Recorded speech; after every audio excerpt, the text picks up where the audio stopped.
Alors, quels sont les 5 avantages à se faire accompagner lorsqu'on veut créer une micro-crèche à domicile? Avant de répondre à cette question, je me présente à nouveau. Je m'appelle Rachel Simen. J'aide les personnes qui vivent en Afrique à créer les micro-crèches à domicile. Ça dit que je les aide à transformer une partie de leur maison en petite crèche où elles pourront accueillir les enfants des parents qui travaillent. J'aide également les personnes qui ont des petits locaux à les transformer en petites crèches pour pouvoir accueillir les enfants des parents qui travaillent. Maintenant, quels sont les 5 avantages que vous aurez à vous faire accompagner par nous? Le premier avantage, c'est que vous allez travailler avec des professionnels de la petite enfance. C'est des personnes qui ont un minimum de 5 années d'expérience dans la petite enfance. Elles savent ce que c'est que accueillir les enfants, d'accord? Le deuxième avantage, c'est que nous avons une bonne connaissance des lois relatives à la création des micro-crèches à domicile. Il est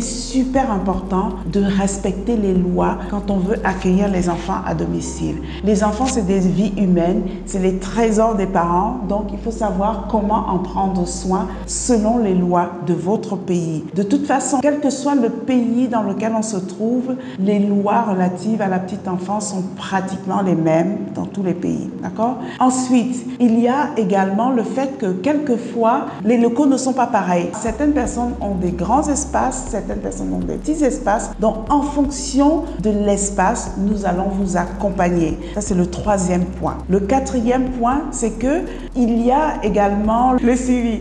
Alors, on ne va pas vous lâcher dans la nature. Nous allons vous suivre à chaque étape de votre création de micro-crèche à domicile. Vous serez suivi, d'accord? Nous n'allons pas vous lâcher dans la nature. Le 5e point, c'est que nous allons vous apprendre à accueillir les enfants, d'accord? Comment accueillir les enfants? C'est super important. Je trouve que ce point est très important parce que quelquefois, il y a des personnes qui ouvrent les crèches mais qui ne savent pas comment accueillir les enfants. L'accueil des enfants, ce n'est pas seulement les transmissions le matin quand le parent dépose l'enfant et ce n'est pas seulement les transmissions l'après-midi quand le parent vient récupérer l'enfant. Il faut que l'enfant, tout au cours de la journée, se sente bien chez vous.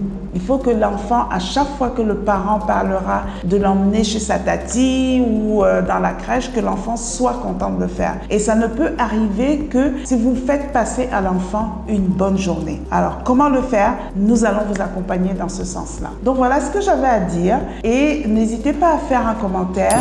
N'hésitez pas, si vous avez des questions, n'hésitez pas à me le faire savoir et je serai ravie de répondre à ces questions-là. N'oubliez pas de partager la vidéo. N'oubliez pas de vous abonner également. Voilà.